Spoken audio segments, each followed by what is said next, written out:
बहुत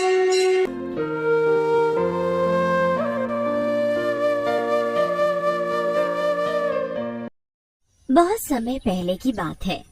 एक गांव में एक छोटा सा परिवार रहता था। उस परिवार में मनीष और उसकी पत्नी शीला थे। उनके 2 मासूम बच्चे थे जिनका नाम राहुल और रिंकी था। सब हंसी खुशी साथ साथ रह रहे थे। पर एक दिन अचानक शीला की तबीयत बहुत खराब हो जाती है। बहुत इलाज करवाने पर भी शीला ठीक नहीं हो पाती और आखिरकार उसकी मौत हो जाती है। शीला की मौत के बाद उसके बच्चे बिल्कुल अकेले रह जाते हैं। इसीलिए मनीष मीना नाम की एक औरत से दूसरी शादी कर लेता है। शुरू में मीना बच्चों को खूब प्यार करती है, पर धीरे धीरे उसका असली रूप बाहर आ जाता है। वो बच्चों को दिन रात डांटने लगती है और कभी कभी तो उनको मारती भी है। एक रात राहुल और रिंकी आपस में बात करते हैं। दीदी, ये दूसरी माँ कितनी बुरी है ना, क्यों ना हम इसकी सारी सच्चाई बाबा को बता दें। कोई फायदा नहीं है राहुल, वो हमारी बात पर यकीन ही नहीं करेंगे। मैं ऐसा करके देख चुकी हूँ। उनको लगता है हम झूठ बोल रहे हैं और दूसरी माँ को घर से भगाना चाहते हैं। पता नहीं राहुल, भगवान क्या चाहते हैं आखिर। सब ऐसे ही चलता रहता है। राहुल और रिंकी कभी अपने बाबा को सच नहीं बता पाते। एक दिन मनीष कुछ काम से शहर चला जाता है। बस फिर तो मीना को बड़ा ही अच्छा मौका मिल जाता है। अब तो मैं इस मौके को हाथ से जाने नहीं दूंगी और उन बच्चों को ठिकाने लगा दूंगी। रात को जब बच्चे सो रहे होते हैं तो मीना उनके पास जाती है और उनको उठाती है। बच्चों बच्चों जल्दी उठो, बच्चों जल्दी उठो। हाँ माँ, क्या हुआ? आप इतनी रात को यहाँ? तुम्हारे बाबा मुसीबत में हैं। हमें अभी के अभी उनको ढूंढने निकलना होगा। हाँ, क्या हुआ बाबा को? कहाँ है वो? तुम दोनों जल्दी खड़े हो, मैं रास्ते में तुमको सब बताती हूँ। मीना की बात सुनकर दोनों बच्चे जल्दी से खड़े हो जाते हैं और मीना के साथ साथ चल देते हैं। पूरे रास्ते रिंकी और राहुल मीना से अपने बाबा के बारे में पूछते रहते हैं, पर वो कोई जवाब ठीक से नहीं देती। थोड़ी देर बाद मीना उन दोनों को एक घने जंगल में ले जाती है। दोनों बच्चे घने जंगल को देखकर बहुत डर जाते हैं।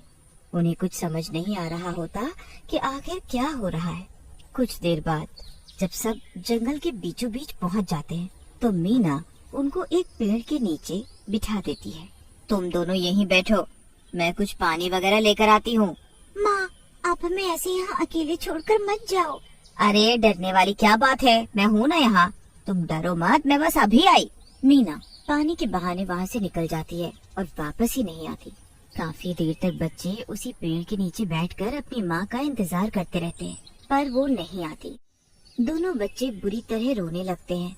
काफी ठंड भी होती है, जिसके कारण वो कांपने भी लगते हैं। माँ ने हमें पागल बनाया है, उन्होंने झूठ बोलकर हमें अकेला जंगल में छोड़ दिया। क्या सच में दीदी, अब वो वापस नहीं आएंगी क्या?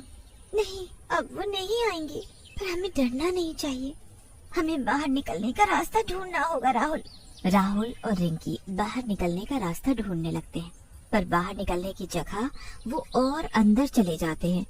उन्हें कोई रास्ता दिखाई नहीं देता। काफी देर बाद फिर उनको एक रोशनी दिखती है। दोनों बड़े खुश होते हैं कि अब वो बाहर निकल जाएंगे।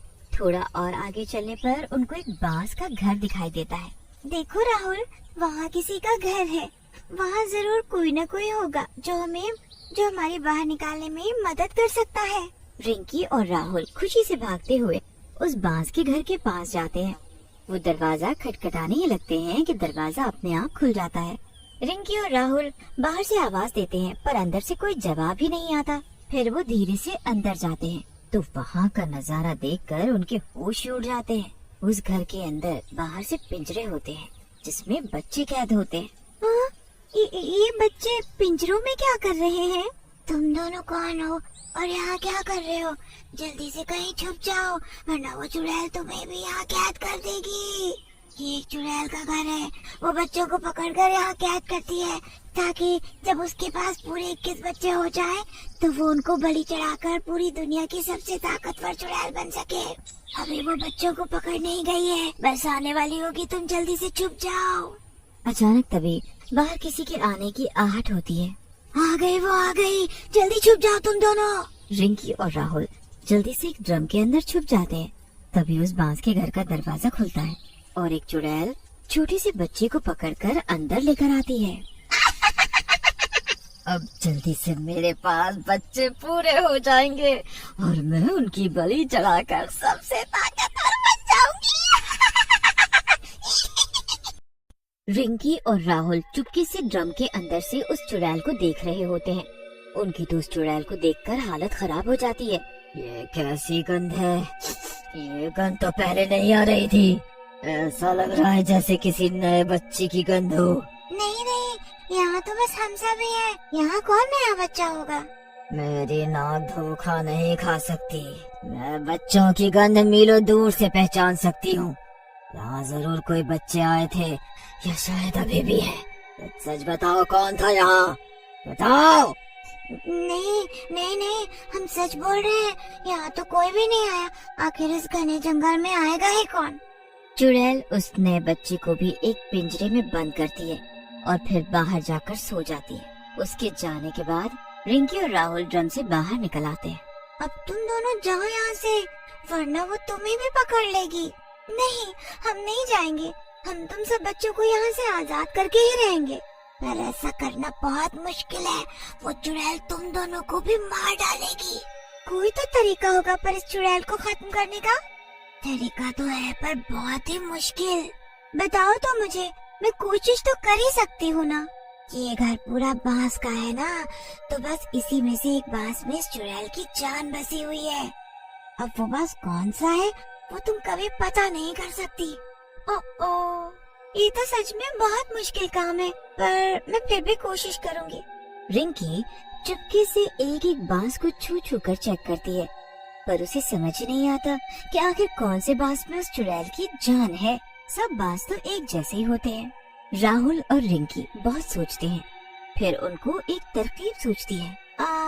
तुम उस चुड़ैल पर नजर रखो और मैं एक एक करके हर बांस पर चोट मारूंगी। अगर चुड़ैल कोई ऐसी हरकत करे जैसे उसे कोई दर्द हुआ है, तो मुझे तुम तुरंत इशारा करना। बस फिर क्या, राहुल चुड़ैल पर नजर रखता है और रिंकी एक पत्थर लेकर एक एक बांस पर चोट मारने लगती है। राहुल की नजर चुड़ैल पर ही होती है कि वो कोई हरकत करे, पर वो चुड़ैल तो मजे से सो रही होती है। काफी देर हो जाती है। रिंकी एक एक बांस पर चोट मार मार कर थक जाती है, पर अभी तक वो बांस नहीं मिल पाता जिसमें उस चुड़ैल की जान होती है। हे भगवान, आखिर कौन सा बांस है वो जिसमें इस चुड़ैल की जान है? हमारी मदद करो भगवान। दीदी जल्दी करो, वरना कहीं ये चुड़ैल जाग न जाए। मैं कोशिश कर रही हूँ राहुल, पर क्या करूँ, अभी तक वो बांस नहीं मिल पाया है। राहुल और रिंकी की आवाज से चुड़ैल की आंख खुल जाती है और वो राहुल को देख लेती है। मुझे पता था यहाँ कोई नया बच्चा है। मेरी नाक धोखा नहीं खा सकती और तुझे कोई नहीं बचा पाएगा। अब तो मुझे नए बच्चे ढूंढने की जरूरत भी नहीं है। मेरे पास सारे बच्चे पूरे हो गए। अब मैं तुम सबकी बलि दूंगी और सबसे ताकतवर चुड़ैल बन जाऊंगी। चुड़ैल राहुल के करीब आती है और उसकी गर्दन पकड़ लेती है। उसके बाद वो उसको पिंजरे में बंद कर देती है। अब तेरी बारी है लड़की, आजा आजा मेरे पास। चुड़ैल रिंकी को पकड़ने उसके करीब आने लगती है, पर रिंकी हिम्मत से काम लेती है और बिना डरे बस एक एक बांस को चोट मारती ही जाती है। जैसे ही चुड़ैल रिंकी के बिल्कुल करीब आ जाती है कि अचानक वो चीख पड़ती है। मार दो, जल्दी इस बांस को तोड़ दो। रिंकी पूरी जान लगाकर उस बांस को उखाड़ देती है। बांस के उखड़ते ही चुड़ैल जमीन पर गिर पड़ती है और उसके बाद वो बांस को कुचल देती है। नहीं नहीं नहीं नहीं, मुझे मत मारो, उस बांस को चोट मत पहुंचाओ, मत पहुंचाओ। रिंकी उसकी एक नहीं सुनती और बांस को तब तक कुचलती है जब तक चुड़ैल मर नहीं जाती। उसके बाद वो सब बच्चों को आजाद कर देती है। सारे बच्चे खुशी से झूम उठते हैं और रिंकी को धन्यवाद बोलते हैं। उसके बाद सब मिलकर बाहर जाने का रास्ता ढूंढते हैं। अगली सुबह सब गांव पहुंच जाते हैं। वहाँ सबके माँ बाप अपने अपने बच्चों को देखकर बड़े खुश हो जाते हैं। वहाँ पर रिंकी और राहुल के माँ बाप भी होते हैं। राहुल अपने बाबा को सारी बात बता देता है, जिसे जानकर मनीष गुस्से से लाल हो जाता है। मनीष मीना को घर से निकाल देता है और अकेले ही अपने बच्चों की परवरिश करता है।